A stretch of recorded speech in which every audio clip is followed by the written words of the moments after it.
أما بعد فأعوذ بالله من الشيطان الرجيم. بسم الله الرحمن الرحيم.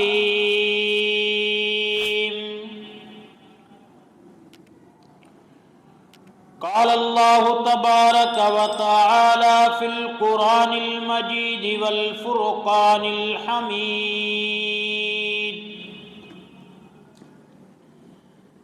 يا أيها الذين آمنوا اتقوا الله وقولوا قولا سديدا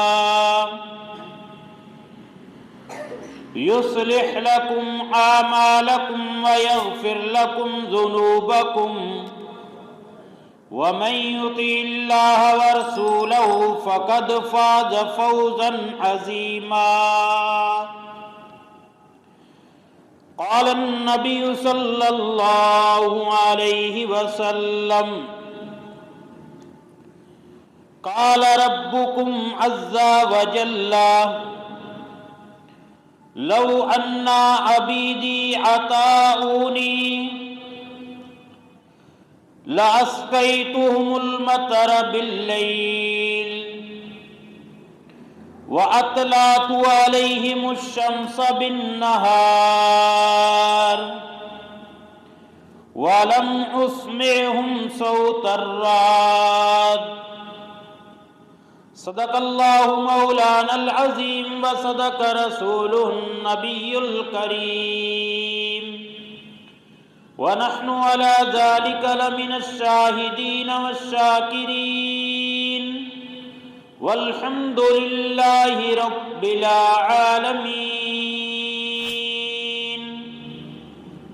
پیار و محبت کے ساتھ سید الانبیاء امام الانبیاء آمنہ کے لال حضرت محمد مصطفیٰ صلی اللہ علیہ وسلم کی ذات اقدس پر درود شریف پڑھیں. اللہم صلی علی سیدنا و مولانا محمد وعلى آل سيدنا ومولانا محمد كما صليت على سيدنا إبراهيم وعلى آل سيدنا إبراهيم إنك حميد مجيد. اللهم بارك على سيدنا ومولانا محمد وعلى آل سيدنا ومولانا محمد كما باركت على سيدنا إبراهيم وعلى آل سيدنا إبراهيم إنك حميد مجيد. قرآن مجید فرقان حمید سے مختصر تلاوت اور سید الانبیاء صلی اللہ علیہ وسلم کا مبارک ارشاد پڑا ہے. اللہ جل جلالہ سے دعا ہے کہ اللہ رب العزت حق سچ کہنے کی توفیق نصیب فرمائے اور ہم سب کو اس پہ عمل کرنے کی توفیق نصیب فرمائے. اللہ رب العزت نے قرآن مجید فرقان حمید میں مومنوں کو مخاطب کر کے فرمایا کہ اے ایمان والو، اللہ سے ڈرو اور پکی بات کہو. تم پکی بات کہو. علماء نے پکی بات کے بارے میں یہ لکھا ہے کہ اللہ جل جلالہ کا ذکر کرنا، لا الہ الا اللہ کا اقرار کرنا، لا الہ الا اللہ کو پڑھنا، یہ پکی بات ہے اور یہاں پہ اللہ جل جلالہ نے اسی پکی بات کی طرف اشارہ کیا ہے، کیونکہ جب انسان لا الہ الا اللہ کو پڑھتا ہے، پھر لا الہ الا اللہ کی کثرت کرتا ہے، تو اس سے مومن کے ایمان کی جڑ مضبوط ہوتی ہے، اور جب مومن کے ایمان کی جڑ مضبوط ہوتی ہے تو اس کی وجہ سے پوری زندگی ایمان پہ آ جاتی ہے، اور اس آدمی کو قرب موت اللہ جل جلالہ ایمان والی موت عطا فرماتے ہیں۔ تو لا الہ الا اللہ یہ کلمہ بڑا سعادت مندی والا کلمہ ہے، اور دین کی چکی اس کلمے کے ارد گرد گھومتی ہے۔ ملا علی قاری رحمت اللہ علیہ نے انہی الفاظ کے ساتھ اس کو بیان کیا ہے، کیونکہ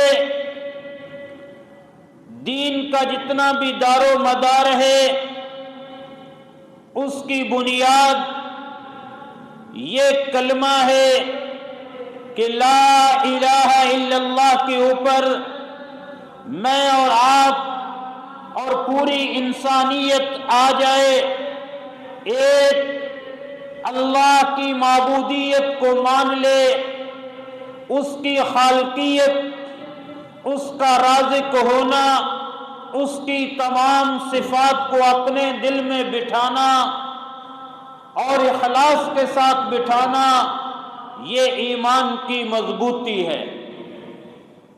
ملا علی قاری رحمت اللہ علیہ فرماتے ہیں کہ اگر کوئی شخص لا الہ الا اللہ کا اقرار کرنے والا ہو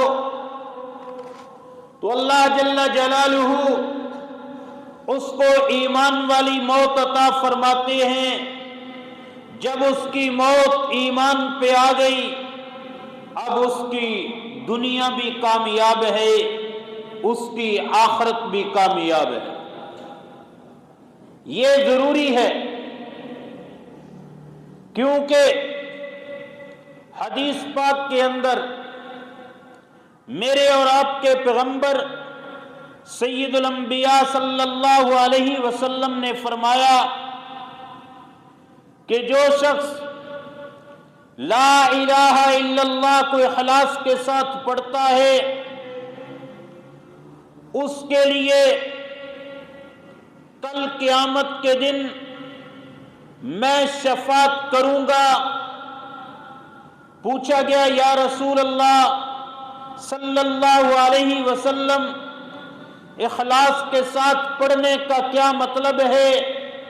آپ نے فرمایا کہ ساتھ وہ حرام کاموں سے بھی رکے، حرام کاموں سے رک کے کلمے کو پڑھے اور اپنی زندگی کو ایمان والی اعمال والی زندگی بنائے، تو یہ انسان اللہ اور اللہ کے رسول صلی اللہ علیہ وسلم کی اطاعت میں گویا داخل ہو گیا، اور جس نے اس طریقے سے اپنی زندگی کو گزارا کل قیامت کے دن وہ اللہ کے محبوب علیہ السلام کی شفاعت کا مستحق ہوگا۔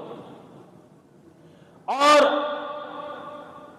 یہ یقینی بات ہے کہ قیامت اس وقت تک نہیں آئے گی، صحیح حدیث کے اندر موجود ہے کہ جب تک روئے زمین پہ کوئی شخص بھی لا الہ الا اللہ کہنے والا ہے اس وقت تک قیامت قائم نہیں ہوگی۔ بلکہ متعدد احادیث میں یہ بھی روایت کی گئی ہے کہ جب تک کوئی شخص زمین پہ اللہ اللہ اللہ کہنے والا ہے، اس وقت تک قیامت قائم نہیں ہوگی۔ اب اگر کوئی آدمی برائیوں میں پڑ جاتا ہے تو ان چیزوں سے، غلط کاموں سے، برائیوں سے، منہیات سے اپنے آپ کو بچانا ہوگا، اپنی زندگی کو بچانا ہوگا، کیونکہ اگر کوئی اس طریقے سے زندگی گزارتا ہے تو خطرہ ہے کہ موت کے وقت کہیں ایمان کی دولت اس سے سلب نہ ہو جائے۔ پوری زندگی ایک شخص مسلمانوں میں رہا، مساجد میں آتا رہا، مسلمانوں میں زندگی کو گزارا، اب جاتے ہوئے اگر اس کا ایمان سلب ہو گیا تو یہ سب سے بڑی مصیبت اور دکھ والی بات ہے۔ اور اس ایمان کے سلب ہونے کے جو سبب ہیں وہ بدعمالیاں ہیں۔ ایک آدمی کسی کا مال اپنے قبضے میں لے لیتا ہے اور وہ یہ سمجھتا ہے کہ میں نے مال کو قبضے میں لیا، دل بھی اس کا سمجھتا ہے، قبول بھی کرتا ہے، لیکن ساتھ ساتھ یہ کہتا ہے کہ میں نے جو اس کا مال دبایا ہے میں اس کو واپس کر دوں گا، لیکن اس کو موقع نہیں ملتا، موت کا وقت آ جاتا ہے۔ کوئی ایسا شخص ہے اپنی بیوی کو طلاق دے دیتا ہے، طلاق دینے کے بعد حرام طریقے سے وہ اس کے ساتھ زندگی گزارتا ہے، ہم بستری کرتا رہتا ہے، حرام زندگی کا وقت اس کے ساتھ گزار رہا ہے، حتیٰ کہ موت کا وقت آ گیا، توبہ نہیں کر سکا، اپنے آپ کو اس سے نہیں بچایا۔ اللہ کے محبوب علیہ السلام کے زمانہ میں ایک نوجوان سکرات الموت میں ہے، موت کی سختیوں میں ہے، موت کا وقت آن پہنچا، اس کو کلمہ پڑھایا جا رہا ہے، اس کی زبان پہ کلمہ ادا نہیں ہو رہا۔ اللہ کے محبوب علیہ السلام کے پاس حاضر ہو کر کے بتایا گیا کہ یا رسول اللہ صلی اللہ علیہ وسلم، فلاں نوجوان اس کے سامنے کلمہ پڑھا جا رہا ہے لیکن وہ کلمہ ادا کرنے سے قاصر ہے، اس کی زبان پہ کلمہ جاری نہیں ہو رہا۔ آقا نامدار صلی اللہ علیہ وسلم جو اس پوری امت کا غم لے کر کے آئے کہ ایک ایک شخص جہنم سے بچ کے جنت میں جانے والا بن جائے، خود تشریف لے گئے اور اس سے پوچھا کہ تیری زندگی کے اندر کوئی ایسا عمل پتا چلا معلوم کرنے پہ کہ اس کی والدہ اس سے ناراض ہے؟ اللہ کے محبوب علیہ السلام نے اس کی والدہ کو بلایا، اللہ کے محبوب علیہ السلام نے اس کی والدہ کو فرمایا کہ اگر تیرے اس لڑکے کو کوئی آگ میں ڈال دے تو کیا تو اس کو بچائے گی؟ والدہ نے کہا جی ہاں یا رسول اللہ، میں اس کو بچانے کے لیے آگے بڑھوں گی اور اس کو بچاؤں گی۔ اللہ کے محبوب علیہ السلام نے فرمایا کہ پھر تو اس کو معاف کر دے۔ آپ کے کہنے پہ اس نوجوان کی والدہ نے اپنے بیٹے کو معاف کر دیا۔ اب نوجوان کے سامنے جب کلمہ پڑھا گیا تو اس کی زبان پہ جاری ہو گیا لا الہ الا اللہ محمد الرسول اللہ، اور یہ کلمہ پڑھتے ہی اس کی روح پرواز کر گئی۔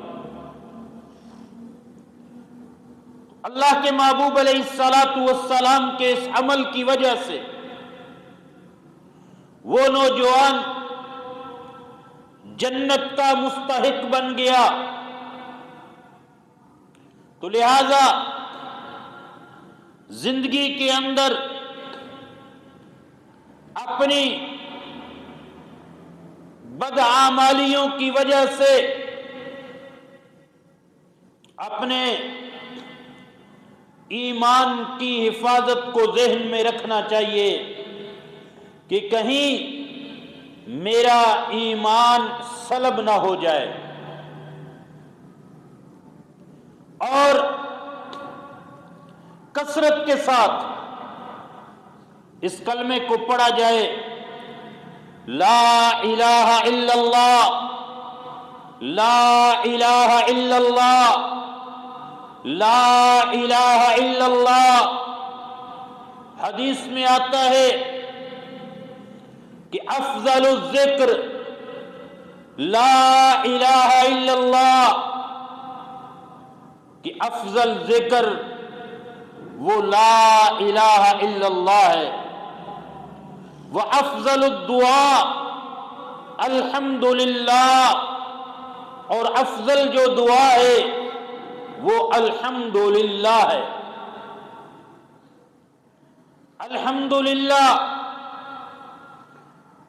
اللہ جل جلالہ کی تعریف کرنا، اللہ جل جلالہ کی ثنا کو بیان کرنا، یہ بھی اللہ سے ایک سوال ہے۔ دنیا کے اندر ایک ترتیب ہے کہ جب کسی سے کچھ لینا ہو، مانگنا ہو، تو پہلے اس کی تعریف کی جاتی ہے، پھر اس کے سامنے سوال کیا جاتا ہے۔ تو دعا اور سوال جب اللہ سے کرنا ہے تو سب سے پہلے اللہ کی تعریف کی جائے، اللہ کی تعریف کی جائے، اللہ کی تعریف کی جائے، اللہ کی ثنا کو بیان کیا جائے۔ لا الہ الا اللہ اٹھتے بیٹھتے کثرت کے ساتھ پڑھا جائے، اور یہ کلمہ عام ہے، ہر ایک کے لیے پڑھنا آسان ہے، لیکن اس کی فضیلت اور اہمیت مجھے اور آپ کو اس کا علم ہونا چاہیے کہ اس سے بڑھ کے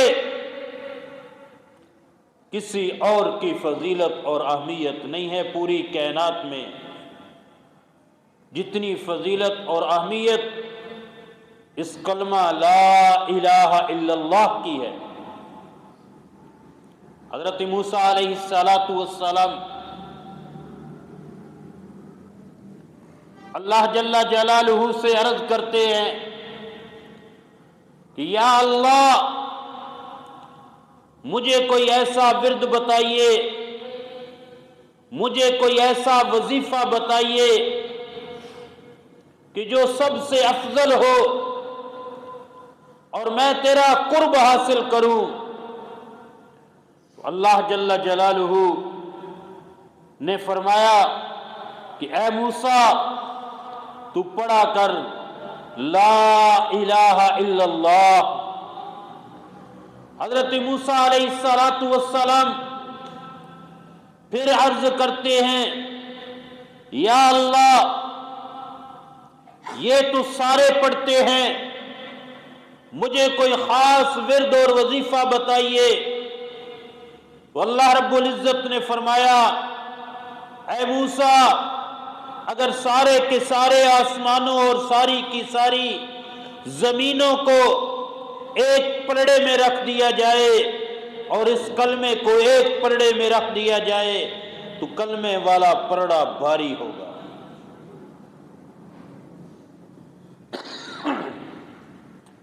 تو اس لیے اس کو عام سمجھ کے اللہ رب العزت نے یہ ذہن میں رکھنا کہ جس چیز کی زیادہ ضرورت ہوتی ہے اس کو عام کر دیا ہے. مجھے اور آپ کو سانس کی ضرورت ہے، مجھے اور آپ کو ہوا کی ضرورت ہے، مجھے اور آپ کو پانی کی ضرورت ہے. اللہ نے ان چیزوں کو ہمارے لیے عام فرما دیا. تو اللہ کو جو ذکر پسند ہے وہ اللہ کی بڑائی ہے، وہ اللہ کی بڑائی ہے، اللہ کی عظمت ہے اور اللہ کی محبت. یہ انسان کی کامیابی کے لیے ضروری ہے، انسان کی کامیابی کے لیے ضروری ہے. کل قیامت کے دن مسلم اور مشکات شریف کی حدیث میں موجود ہے کہ حدیث قدسی ہے، اللہ رب العزت یہ فرمائیں گے این المتحابون، کہ جو آپس میں محبت رکھتے تھے میری رضا کی وجہ سے وہ لوگ کہاں ہیں، وہ لوگ کہاں ہیں. اور اس دن کوئی سایہ نہیں ہوگا سوائے اللہ کے عرش الہی کے سائے کے.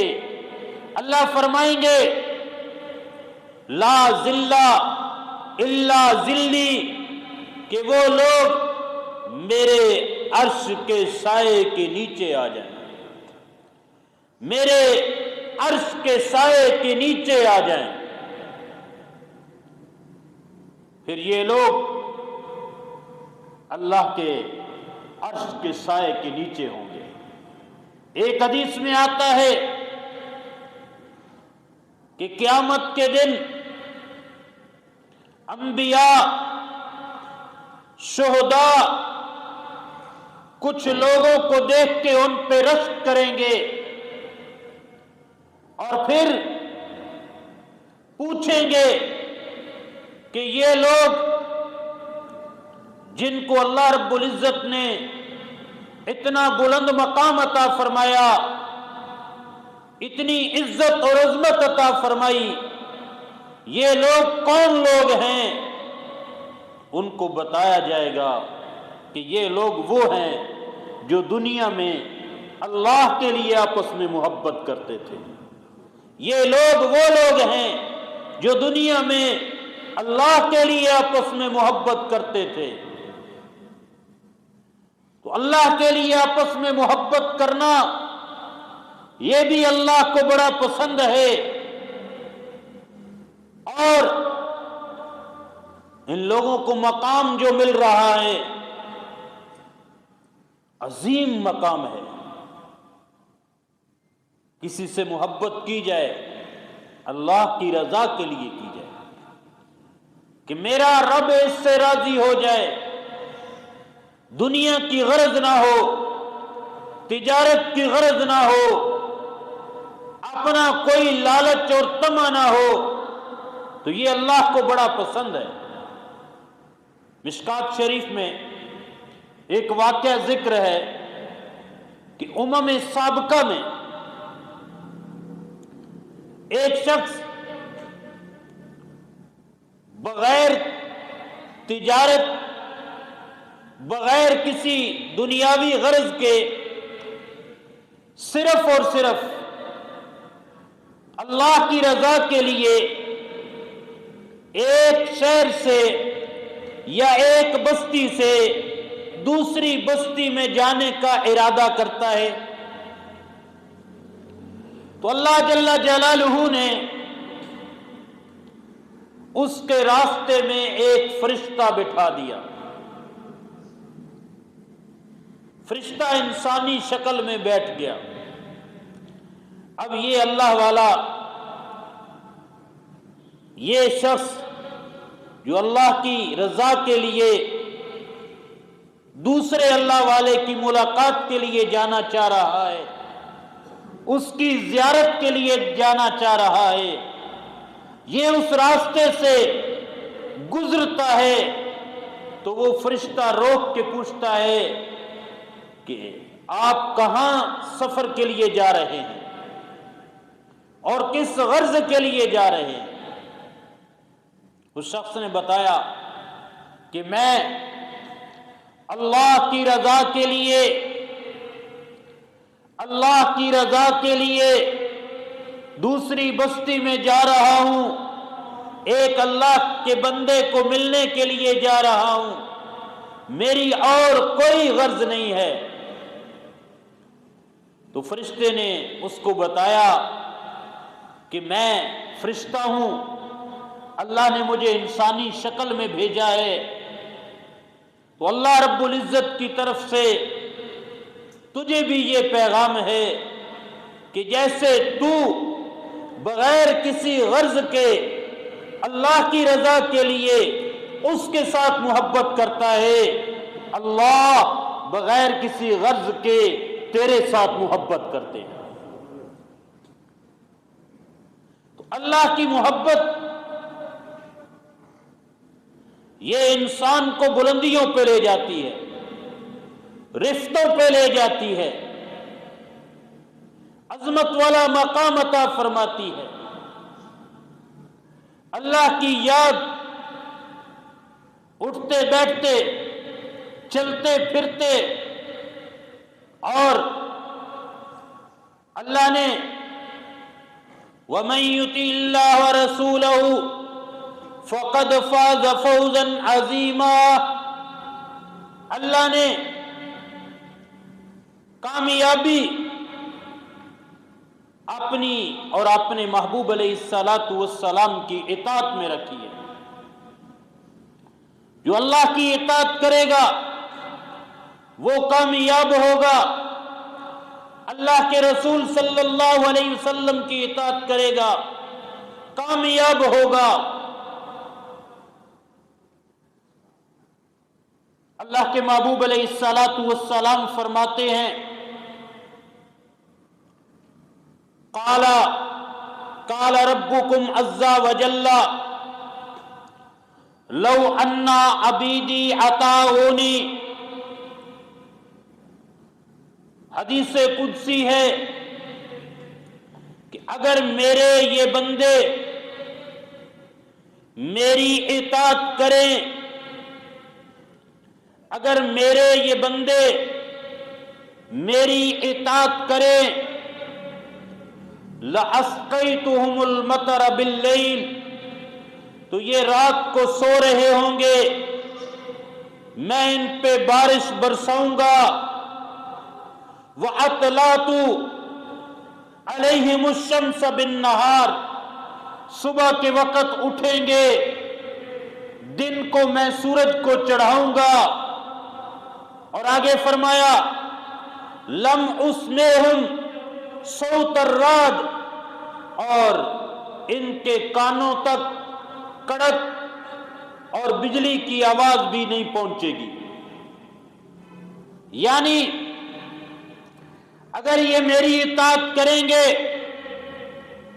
تو بارش کو ایسے وقت میں بھیجوں گا جب یہ کام کاج میں مصروف نہیں ہوں گے بلکہ اپنے گھروں میں آرام کر رہے ہوں گے، اور صبح کے وقت ان کے لیے میں سورج نکالوں گا تاکہ یہ اپنا کام کاج کر لیں، اور پھر بجلی اور کڑک یہ بارش کے اندر ہوتی ہے جس کی وجہ سے عموماً بندے گھبرا جاتے ہیں، پریشان ہو جاتے ہیں، تو اللہ نے یہ بھی وعدہ کیا کہ میں ان کو اپنی اطاعت پہ کڑک اور بجلی کی آواز بھی نہیں سناؤں گا۔ بزرگ لکھتے ہیں کہ اللہ کی اطاعت سے ہٹ کے اگر چلیں گے تو پھر تین قسم کے عذاب جو ہمارے اوپر مسلط ہوں گے۔ ایک، بے وقت بارشیں، جب ضرورت ہوگی، وقت ہوگا، بارش نہیں آئے گی، بے وقت بارشیں، اور بے وقت لوگوں کو حکومت میں عہدے مل جائیں گے۔ حکومت کے اندر وہ لوگ ہوں گے جن کی کوئی وقت نہیں ہوگی، جس کی وجہ سے باقی عوام پریشان ہوگی، اور فرمایا کہ تیسرا کام یہ ہوگا کہ دولت، مال، یہ بخیلوں کے ہاتھ لگ جائے گا۔ اور یہ تینوں چیزیں ہم آج دیکھ لیں کہ بارشیں ضرورت ہے، وقت پہ نہیں ہو رہی، یہ اللہ کی اطاعت سے ہٹنے کی وجہ ہے، اور آج حکومت میں جو عہدیدار ہیں وہ نالائق لوگ ہیں، اور آج دولت چند ہاتھوں کے اندر ہے تو وہ زکوٰۃ بھی نہیں نکالتے، صدقات بھی نہیں نکالتے، اور بخیلوں کے ہاتھوں کے اندر دولت آ گئی ہے۔ یہ کیوں ہے؟ اللہ کی نافرمانی کی وجہ سے۔ اللہ کی اطاعت کریں گے تو قیامت کے دن تو جو انعام و اکرام ملنے ہیں وہ یقینی ہیں۔ اللہ نے اس کا وعدہ کر رکھا ہے کہ انما توفون اجورکم یوم القیامہ، کہ قیامت کے دن آپ کو پورا پورا بدلہ دیا جائے گا، لیکن اس اطاعت کی وجہ سے اللہ رب العزت دنیا پہ بھی یہ انعامات عطا فرمائیں گے کہ وقت پہ بارشیں ہوں گی، اور اللہ رب العزت حکومت اچھے لوگوں کے ہاتھ میں دیں گے، ان کو سپرد کریں گے، اور مال ایسے لوگوں کے پاس ہوگا جو سخاوت کرنے والے ہوں گے۔ کیونکہ جیسے مال، اس کا پھل وہ سخاوت ہے، اور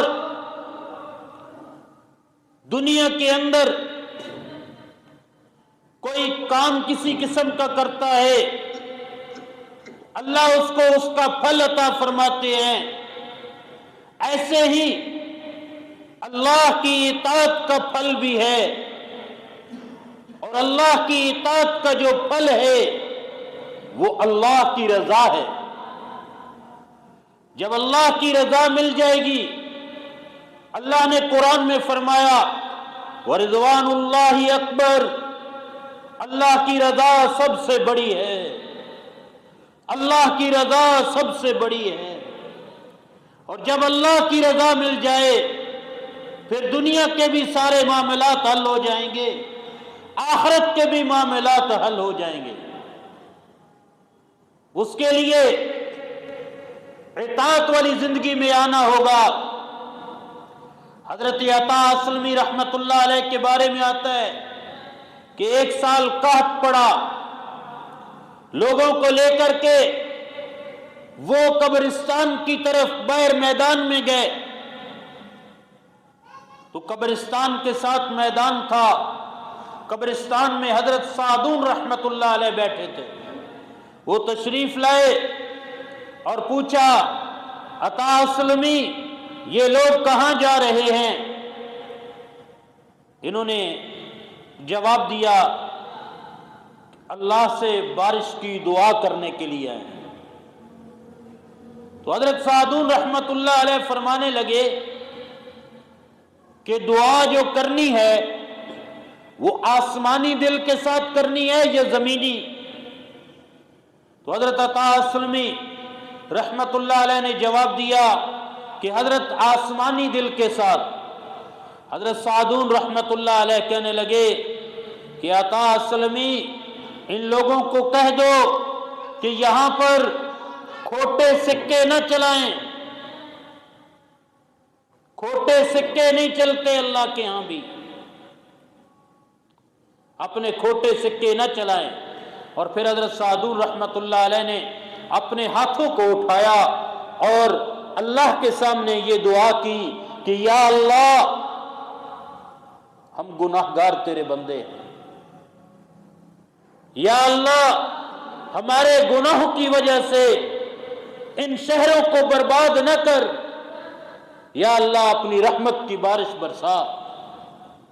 حضرت سعدون رحمت اللہ علیہ کے ہاتھ ابھی نیچے نہیں آئے تھے کہ اللہ کی طرف سے باران رحمت شروع ہو۔ توبہ کرنی ہوگی، اللہ کے دروازے پہ آ کر کے اللہ کو منانا ہوگا، اللہ کی رضا کو حاصل کرنا ہوگا۔ اللہ نے دنیا آخرت کی کامیابی اسی میں رکھی ہے۔ حضرت عمر رضی اللہ تعالیٰ عنہ کے دور میں قحط آیا، آپ لوگوں کو لے کر کے باہر نکلے نماز استسقاء کے لیے، تو باہر جا کر کے حضرت عمر رضی اللہ تعالی عنہ نے استغفار کیا اور اللہ سے دعا کی۔ دعا کرنی ہی تھی، اللہ نے بارش برسا دی۔ لوگوں نے کہا کہ یا امیر المومنین آپ تو اس نیت سے نہیں آئے تھے، آپ نے یہاں پر آ کر کے استغفار کیا اور دعا کی تو اللہ نے بارش برسا دی۔ تو حضرت عمر رضی اللہ تعالی عنہ نے سورہ نوح کی ان آیات کو پڑھا کہ اللہ نے قرآن میں فرمایا ہے استغفروا ربکم انہ کان غفارا، کہ اپنے رب سے بخشش طلب کرو، بے شک تمہارا رب معاف کرنے والا ہے۔ یرسل السماء علیکم مدرارا، آسمان سے تمہارے اوپر اللہ بارشوں کو برسائے گا۔ استغفار، اللہ کو منانا، اللہ کو راضی کرنا، اللہ کی محبت کو حاصل کرنا، یہ انسان کی کامیابی ہے، یہ انسان کی کامیابی ہے۔ اللہ کا نام لینا یہ انسان کی بلندی ہے، مومن کی رفت ہے، مومن کی عظمت ہے۔ اس لیے کثرت کے ساتھ اللہ کے نام کو لیا جائے، لا الہ الا اللہ کا ذکر کیا جائے، اللہ کو منایا جائے، اللہ کو یاد کیا جائے۔ حضرت سلیمان علیہ السلام کے دور حکومت کے اندر آپ کو اللہ نے بہت بڑی سلطنت اور حکومت عطا کی تھی۔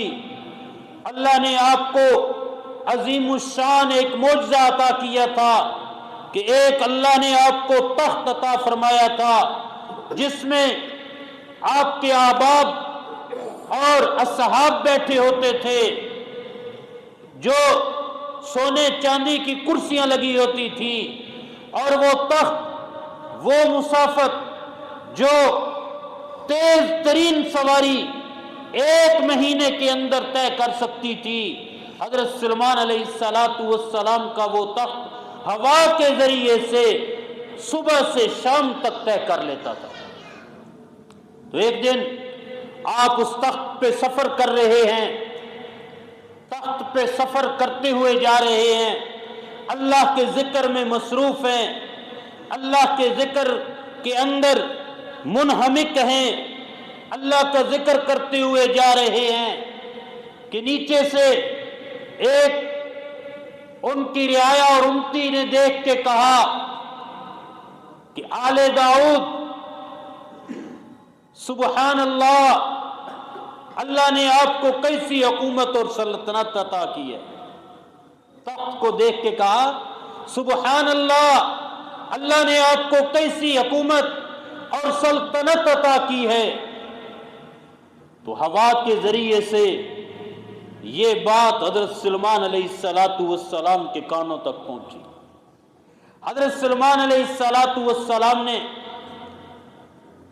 تخت کا رخ اس بندے کی طرف کیا، آپ کا تخت اترا، اس بندے سے پوچھا کہ بتا، جو تو نے میرے تخت کو دیکھ کے کلمہ کہا ہے وہ کون سا کلمہ ہے؟ تو اس شخص نے کہا کہ حضرت میں نے تو صرف یہ کہا کہ سبحان اللہ، آل داؤد کو اللہ نے کیسی حکومت، سلطنت اور عظیم الشان تخت عطا کیا ہے۔ حضرت سلیمان علیہ السلام فرمانے لگے کہ یہ تیرا جملہ سبحان اللہ، یہ اس تخت اور اس حکومت سے قیمتی ہے، کیونکہ یہ تخت اور حکومت ختم ہو جائے گی اور یہ تیرا سبحان اللہ کہا ہوا جملہ یہ باقی رہے گا۔ تو اس لیے اللہ کی بڑائی کو بیان کیا جائے، اللہ کی پاکی کو بیان کیا جائے، اللہ کی تعریفوں کو بیان کیا جائے، میری اور آپ کی زبان پہ یہ الفاظ کثرت کے ساتھ ہوں اور ہر وقت میرے اور آپ کا دل اللہ کے ذکر میں مصروف ہو۔